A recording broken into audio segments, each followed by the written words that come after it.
Welcome to the Snazzy Sage podcast. I'm Dr. Kerry, your host and coach. Each week, I chat with remarkable guests who are thriving in their next chapter with confidence, purpose, and style. Because the next chapter isn't about age, it's all about attitude. Let's dive in. Today, I'm excited to welcome Read Corley to the Snazzy Sage podcast. Read is a podcast producer who helps organizations and thought leaders amplify their voices through virtual, video-based shows. He produces the 501cu, the podcast for nonprofit board members, as well as several other podcasts for local nonprofits and businesses. He's built a career making podcasting easy for hosts by handling everything from planning to recording to editing, so they can simply show up and share their message. Read, thanks for being here. Thank you, Kerry. Thanks for inviting me. Oh, I'm so grateful you're here. I know we chatted when I first started and had the idea about the podcast, and you were so instrumental in helping me get started with this dream of mine. Could you please share some information about your background and the current podcast producing business? I grew up here in Sarasota, Florida, Lakewood Ranch, and spent a little time away from here, but over the course of my career, ended up joining with my dad in his nonprofit consulting business. And his first assignment to me as his assistant was to learn how to make a podcast. He knew he wanted to share his message. He did not want to write a book. So he thought that podcasting would be a better way to do it. And his one caveat was, I just want to talk. You do everything else. So that kind of started this whole thing. And kind of that tagline of like, the host shows up to talk and I do everything else. So that's what I offer my clients now. I produce a couple podcasts for local organizations here and also edit some videos for people and do some social media content. So it's kind of become its whole thing. That's so exciting. I know for me, one of the big reasons I started a podcast, I used to be a stand-up comedian, and unfortunately, due to some health issues, I have severe vertigo. So there's days I can't walk and the world is spinning. I call it being hungover without the fun, which is no fun. So the podcast enables me to still have that creative outlet as well as maybe crack a few jokes. And it's just been such a wonderful opportunity. And I know folks that maybe that are a little older or can't get out of the house, or maybe it's snowing and it's too cold or too hot. So many people that I've spoken to since I've started have said, hey, I want to start a podcast, and they have some great ideas, but they're intimidated. They don't know where they should start. Where should they begin? It's fine to be intimidated. A lot of people are also uncomfortable with hearing their own voice, especially at the beginning. So you'll edit a couple podcasts and you'll be like, do I really sound like that? And just know that we all felt that way. But you get used to it and you get comfortable with it. 90% of podcasts never get past episode 3. I read that. Yep. So if you get past 3 episodes, like you're doing way, way, way better than the majority. So that just, framing is everything when it comes to feeling intimidated. And then just, have fun with it. It's not serious. It doesn't have to be serious. And what I tell my interviewees and what you told me, Kerry, before we start recording, like, anything can be edited out, Nothing has to be done on the first try. It's not a live stream. It's not a TV broadcast. Anything can be edited. So just keep that in mind as you try to get over the intimidation of starting a podcast. Yep. And I'm trying to learn golf, and I believe a mulligan is a do-over. So the great thing about podcasting, you get more than one. You get as many mulligans as you want. Yes, you do. Yeah. Yeah. That's been very helpful for me as I've started to host podcasts myself. And, yeah, you mulligan and mulligan and mulligan. No one's keeping track. We're not shooting for par here. So that's so helpful for beginners. And once someone decides, like, hey, I'm going to start a podcast, a lot of people get stuck. How do you recommend that people pick a niche or a theme that will last? You should start considering what do you talk about in your free time? What is the subject that you feel like you can talk for days about? What do you talk to your friends about, your family? Maybe it's work related, maybe it's related to a hobby, but start there. For me, I can talk about podcasting forever, and I can talk about running forever. So that's my 2 avenues. If I were to ever start a podcast, that's where I would go. And then think about what you have expertise in. Do you know about that other people need to know about? What message do you want to share? And that's where I would start. What can you talk forever about? Because to be consistent and sustainable in podcasting, that is the key to success. That's such great advice. Once someone knows what their topic is, the next decision they have to make is, do I have a solo podcast or do I bring guests on? What do you see as the pros and cons of each? Yeah, so I'll start with the pros and cons for a solo podcast. Pro, you can do it all yourself. You can use your phone, you can use your laptop. You don't have to worry about other people. You don't have to invite other people or have connections. So it really can be all done just by yourself. The con to that is that you have to come up with all the content yourself. If you have a 45-minute podcast, you got to fill 45 minutes of episode, which might be fine if you're a lecturer or a teacher or your job requires that. But for those of us who don't do that for work every day, that's a lot. That's a lot to come up with. When it comes to having guests on, it's almost the exact opposite. So the pro is that you don't have to come up with all the content yourself. All you have to do is ask the questions, do a little bit of research on the guest, and they provide all of the content for the episode. And then the con would be that you have to have connections, you have to invite people, you have to prep them. Usually if you're doing things virtually, other people, like you might have to walk them through joining the call for the recording, make sure their lighting is good, audio is good. So it's almost like exact opposites for the pros and cons of each one. So once someone's chosen a format, let's get into the nuts and bolts. In terms of equipment and platforms, this is where a lot of people feel overwhelmed. What do you really need to get started? And do you need to break the bank? I would recommend opening up Zoom. It's free for up to 45 minutes and hitting record there, and maybe record an episode with one of your friends about your hobbies that you guys do. People often ask, do I need a microphone? Do I need to spend hundreds of dollars on a mic? I always tell them no, especially at the beginning. Please do not spend multiple $100s on a microphone. Your microphone that your phone uses or that your laptop has built in is already really good. But if it feels more professional to have a microphone, I want people to see it in the camera, then don't spend more than $100. There's a couple options out there that are really good. The Audio Technica 2100X is really good. I use this Mayono Amazon microphone right here. That's what I'm using right now. It was $40. It came with the stand, it came with the cords and everything. So you do not have to break the bank when it comes to microphones. Same deal with if you want to record in the studio or at home. I always recommend people just open up a Zoom call first. You don't have to spend hundreds of dollars renting a studio unless you really feel like that's going to increase the quality. I would keep it as low cost as possible at the beginning until you really, really commit to doing it. Because as I've said before, consistency is what matters here. And I think those are great tips. I know for me, just to share what I started out with, I have Zoom and I have a microphone that I bought, Samsung. I think it was like $60, $70, but I use it for work as well. And I have to be honest with you, I can't often tell whether when I use my headphones, when I use the microphone or just nothing at all, I use my laptop, it all sounds the same. The only thing I would say is do not use AirPod microphone. Use your laptop. It all sounds so much better, and you really can only tell when you switch from a really bad microphone to something decent. So just number one thing, do not use AirPod microphones. What I've noticed too that makes a big difference, and I read this online too, is make sure you record in a room that has furniture, carpeting. I know when I record, I've recorded in one place that has hardwood floors. It's a big cavernous room. You can hear like an echo. Yeah. Versus now I'm in an AKA attic with lots of furniture and carpet, which is the perfect podcast place. I tell people, when you walk into an apartment or your house for the first time and there's no furniture in there, do not record in an area like that. I don't care if you're in your car, that's better. That's a better option, right? If you're in a closet, that's a better option. If you're hearing echo, the microphone will pick that up and it'll sound horrible on the recording. Yep. And I've unfortunately experienced that, but it's a lot of trial and error. And once the recording is done, when we first chatted, you gave me some great suggestions. So I use Riverside for editing. You can also record on that. It's pretty cool. It has magic audio. So it'll have, it'll clean up any audio that doesn't sound good. It has magic clips that'll do some short clips that I can use for social media. And I'm also using Podbeam, and I believe Buzzsprout is another option, and that's the one that connects the RSS feeds to your Apple, Spotify, iHeartMedia, Amazon. So could you talk about the different platforms that you need? And that I do spend money on, but it's well worth it. I'll start with some free platforms. If you just want to use audio only, you don't want to use video, there is an audio editing platform called Audacity. That's completely free. It's a little complicated to learn at first, but it is completely free. A video and audio editing platform that's free is called Lightworks. So if you're using video and you don't want to pay for a service, that works really well, although there are quite a few hoops you have to jump through on the free version.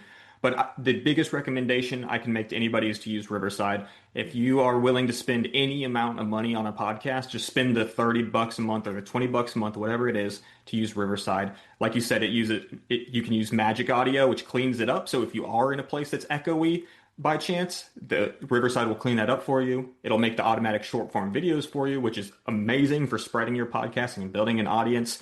And it'll add captions. and it records in HD video. So I know we're on Zoom right now. Riverside records HD video and it looks super clear. It's really nice. So if you are going to use video, which I highly recommend for a podcast, Riverside's a great place to be because it'll do everything. You can edit within there as well, the whole podcast. Podbean, you mentioned Podbean. That's what I recommend for a hosting site. Every podcast needs a hosting site because when you upload your podcast to Apple and Spotify, you're not actually going to those individual websites and uploading the podcast there. You upload it to Podbean, and then it gets spread out to all the other platforms. And Podbean, I think, is $8 a month or $9 a month if you pay for the year subscription. So it's really cheap to be able to spread your podcast literally to all the different platforms that there are. You can also upload it to YouTube as well, which I highly recommend. And YouTube's completely free. And I can share that on Riverside. What I love about the editing is it's almost like a Word document and you can just erase and you can correct and add things. So if you know how to use Word, you'll be fine on Riverside. And when I was looking at Podbeam or Buzzsprout, I was like, oh, no, I'll go to each platform and do the RSS feed myself. And I said, oh, no. And the cool thing now is Podbeam also gives me analytics. So last week I had 2 people from Belgium that listened. The week before it was from Ireland. I don't know how they're finding it, but I'm very excited. I'm international. Mm-hmm. So I think the analytics side as well, and you can see how your podcasts are doing, what's working, what's not working, which has been a great tool. So let's talk about podcast length. How long typically should a podcast be? When does someone get tired of listening? Yeah, I more and more have recommended on the short side. So every podcast that I produce or host now is 15 to 25 minutes. Our attention span is getting shorter and shorter. It's really difficult to ask somebody to invest an hour of their time in your podcast unless you've earned that trust. There are big podcasters out there that go 2, 3 hours, but they've earned the trust of their audience to be able to make a podcast that long. If you're just starting out, I highly recommend keep it short, keep it valuable, and get out. And start to build that trust. And maybe as you produce more episodes, you build more trust with your audience, then you can start making some longer episodes. But I always tell my guests, like, we're not shooting for time here. We're going 15 to 25 minutes. If you start going over that, I'll start to wind it down. But if it's 10 minutes, like, honestly, that's fine as well. The shorter it is, the of an ask it is for your guest to listen to the whole episode. So now that someone's recorded and published their first few episodes, the big question is, how do you get people to actually listen? What are some marketing strategies that you recommend for beginners? Yeah, this is where Riverside comes back in. It's using those short form videos. By far, the easiest way to spread your podcast outside of just the podcast only version is by creating short form videos or clips from your podcast. You can upload them to every single social media platform has a place for short form vertical videos now, whether they're called Reels or TikToks or YouTube Shorts. It's all the same thing, but it's powerful. And that's why all of these social media platforms are investing in this sort of video. Go on social media, upload snippets from your podcast, upload quotes, logos, images. The podcast to me is just a one way. It's one piece of content that gets broken up into other smaller pieces of content, whether that's individual posts or videos. You do have to actively promote it, because podcasts does not have a really natural way of finding there's no recommendation feature on Apple Podcast or Spotify. There is on YouTube, but it'll recommend other YouTube videos. It's not only just recommending podcasts. So for people to be able to find you, they basically have to go out and look for you for a podcast. So I would recommend using social media and then tell everybody about it in person. Word of mouth is the best way to spread a podcast because, like I said, if you have a 20-minute podcast and you're trying to get somebody to listen to it, it helps if it's coming from a trusted source. So word of mouth, social media are the best ways to grow your podcast. Another strategy I heard about for marketing is to be a guest on other people's podcasts. Do you think that's an effective way to grow an audience? 100%. And that would probably be the top 3, like these 3 things that I've said. So what's nice about being a guest and having guests on your podcast, you get access to their network. And if you're trying to grow a podcast fast or you're trying to sell a book, every author goes on a podcast now. So that's just email 1,000 people and see if you can be on their podcast, basically. And that'll be the fastest way to spread your podcast. And when someone starts putting in the effort to start promoting their podcast, how do they know if it's working? What are some of the best ways to measure success? Before you begin, you need to ask yourself, what does success look like? Is it bringing in revenue? Is it helping people out? Is it reaching as many eyes and ears as you can? and then go from there. I personally love when people come up to me and they're like, hey, I listened to that podcast you produced, or I listened to that podcast you were a guest on. So for me, hearing it in person is a success for me. People focus on downloads, and downloads are a little bit of an unreliable metric, I would say. It's kind of strange that they've lasted this long and there's a lot of money riding on downloads, because for those who are not in the podcast world, that's the main stat that you get about your podcast is how many downloads does it have, which means somebody went into their podcast player and they hit download. It does not mean they listened to it. It does not mean anything. It just means that they hit download, which I think it's the assumption is that people are more likely to listen to that podcast then. And that's, I don't like downloads as a statistic. It's unreliable. And that's why I've gone to YouTube, because views are way more accurate of a statistic, and you can actually see how long people viewed for it within YouTube. Now, if you go to like Apple Podcast Connects, you can view your specific stats for Apple Podcasts. And you can see how much of the podcast people listened to, how many listens it had, but still it doesn't feel like as accurate of a measurement as a YouTube view. So I would not focus on downloads. I would focus on, are people commenting on your social media posts? Are people telling you in person that like, hey, I loved your episode, and go from there. Now, if you're trying to make money off of this, you do have to care about downloads. To get a sponsor, you need to have at least 1,000 downloads per week to get a sponsor on a podcast. That's like the general metric. That's very difficult to do. So that's why I recommend going to YouTube views, try to monetize a YouTube channel, and better measure of success than downloads. And when I first started, a lot of people said, oh, you can make tons of money doing this and so forth. And I have to tell you, that's a long way out. I think to get to that point and understanding the metrics, understanding the tools, and I can see improvement week after week. But getting to that point, that to me it's going to be 1-2 year process, not a 1 or 2 month process. I only have one podcast that I produce that has a sponsor, and that's because of a prior existing relationship. None of the podcasts I produce actually have enough downloads to be able to get a general sponsor. I think social media is very inaccurate for what real life is. And they're like, oh, these podcasters, they're making millions of dollars, and Joe Rogan signed a $100 million deal. It's like, yeah, that's him. That's not you. And if it was that easy, everybody would be making a lot of money podcasting. And that's simply not the case these days. Yeah. And all that information, it's so helpful. I know many people over 50 or in their 3rd chapter worry that no one will listen, or it's too late, I'm too old, I've missed my chance. What advice would you give them to build confidence and to keep going? People might not listen, and you have to be fine with that. If you're doing this for money reasons, then use podcasting to build up your personal brand, your consulting business, or whatever you do for work, and use podcasting as a way to increase revenue there. If you make a podcast you don't tell anybody about or don't post about it on social media, I guarantee you will get less than 10 listeners, because there's just no way for people to find these things. So there's a lot more than just hitting record and editing the podcast that's involved. But if you're like, I just like audio, I like podcasts, I want to put one out there, then, don't look at the metrics, because they don't matter. Just hit record, have fun talking to your friends, and put it out there into the universe, and maybe something will happen. And it's also, as you mentioned, a great tool for entrepreneurs and small businesses, because it A, makes you authority in the industry that you're in. B, it helps you to promote your products and services to other people. So I think it's just a fantastic tool for a lot of different avenues. 100%. And real quick, because I said that none of the podcasts I produce have a sponsor except for one, but all of them have seen an increase in revenue or interest in their product because of the podcast. So it's not a one-to-one revenue generator, but it increases your personal brand. It's really probably the best way to do that these days. And you've worked with podcasters of all ages. In your experience, what strengths do people who start later in life bring to the table?